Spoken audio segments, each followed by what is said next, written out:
So what is up, guys? This is Nick here from Everything Tech, and welcome to yet again another versus video of Android devices. This time we have the BLU Life One X over here versus the Samsung Galaxy S5 here. So let's just start off with a few specifications, get this out of the way. So on here you do have a 5.2-inch IPS display, and over here you have a 5.2-inch Super AMOLED display. Deep blacks, crispier text in my opinion. So you also have a fingerprint scanner here, and over here, no fingerprint scanner. At the top, you're going to have a 2-megapixel camera here with no flash, and this one is garbage in my personal opinion. And yes, that's biased. It is biased because I think that one is garbage versus this 5-megapixel camera here with the front-facing flash here on the BLU Life One X. Just got to keep it real with you. So over here, going to the sides, you're going to see both of them do have a kind of a fake aluminum feel. So the BLU Life One X, BLU claims this is aircraft aluminum, but trust me, this feels like plastic. I'm being honest with you. It looks beautiful, so it gives the impression that it's nice. And don't get me wrong, it doesn't feel like crap. You feel like you have a premium device just because of the way it looks, but it does not get cold like an iPhone 6 would, or an iPhone 5S, or a Nokia Lumia 925. You know what I'm saying. This one over here is just a shiny plastic chrome, and I kind of dig this chrome here on the S5, but I also dig this one over here. On the back, you do have a faux leather back texture, and over here you have a grippier leather back texture. Also on the BLU Life One X, you do have yourself a 13-megapixel camera with flash and a shiny blue logo.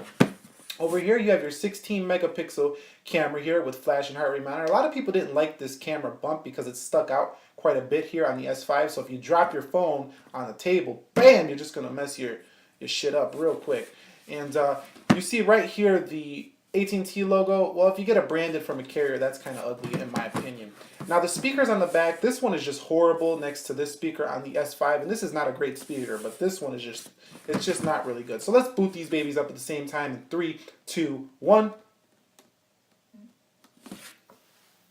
And you can see the GS5 is showing the logo, and this phone has been shown in the past to boot up quite quickly from my experience. What we're going to do is take these through an app test like we usually do and see which one performs better. And at the end of this video, I'm going to give you my personal opinion on which one you should get. Personally, I think the S5 is the winner here on the boot up test, which it is. So let's wait a little bit more on the BLU Life One X to see if it can catch up. Now this is running a TouchWiz software, and this is running stock Android with a few BLU tweaks. But all we're going to do is we're going to do some app switching tests here once the BLU catches up. Looks like the S5 destroyed it on the boot up test, so props to the S5 on that one. You're pretty fast boot up king over here. And it actually beat the SE on the boot up too, so this phone boots up quick, the S5. So let's make sure everything is closed over here, everything is closed over here, everything is not closed over here, so that wouldn't have been a fair test. Now everything is closed. So let's do calculator at the same time in 3, 2, 1. Let's come back out. That looked about the same. You guys judge for yourself. Calendar, that looked like the blue for my end. Clock, that looked like the blue for my end. Let's go to contacts. That looked like the blue for my end. So I think the stock Android optimization is showing its prowess here on the BLU Life One X. That was about even. Let's go ahead and play a video here. Let's go to my videos and let's play the BLU Life One X review. Check it out if you haven't already. The BLU Life One X. So that looks about similar. Although it seems to me that the BLU is slightly ahead here on this testing. So let's go into Amazon. And looks like the BLU is ahead, but the Samsung has caught up. About even here on the Amazon application. Let's go into the Play Store. Let's come out here and let's go into settings. Let's come out here. Let's go into Instagram. Follow me if you haven't followed me on Instagram. Link down below. Everything Tech _ Nick Ackerman. I post pictures, all kinds of stuff about the channel over here. Go back. Let's go into Google Plus. Let's see who wins this one. Looks like the GS5. So give or take, they both perform. One's quicker than one, one's quicker than the other. The Samsung does have a more saturated, rich viewing experience, and this has a more crispy, I would say, easier reading experience. So video watching, the S5 is the winner. If you read a lot, I would say the BLU Life One X is the winner because of it's more easy on the eye. But this is from my experience. This is easier on the eye for reading than this. Saturated color kind of hurts the eyes if you're not watching media, in my opinion. But there are some modes in the S5 where you can go ahead and switch the display around.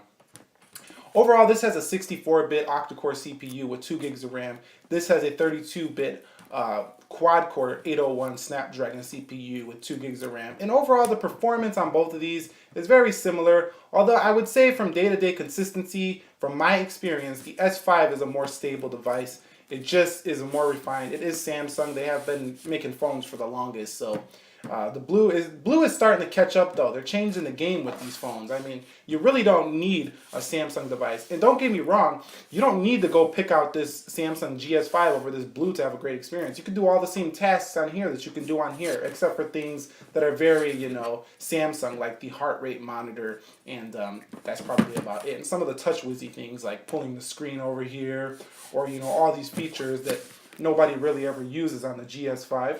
I do, but mainstream people don't use those devices or those features. So anyway, which phone would I pick? Okay, well here, I'm going to break it down right here. If you're a person who wants to watch a lot of media, wants a stable experience, and they just don't want to learn too much about Android, they want an easy experience, go ahead and get the GS5. It's just set up pretty simply. It's kind of like an iPhone. Not the same icons as an iPhone, but they do copy a lot of the iPhone features. Got the home button, got the fingerprint scanner, got these. If you want a more pure stock Android feel that you don't want to spend a lot of money on, go ahead and get the BLU Life One X. But in terms of money, it doesn't really matter anymore because both of these are in the same price category. Used 150, new 150. Anyways, that's pretty much going to wrap this up. Any questions, comments, concerns, leave them down below in the description area, under the description in the comment section. And I will catch you all in the next episode. Be sure to be well and peace. I got those metal curved sides. Well, I'm Samsung TouchWiz and I have a fingerprint scanner. Well, I'm stock Android. Well, I have the heart rate monitor.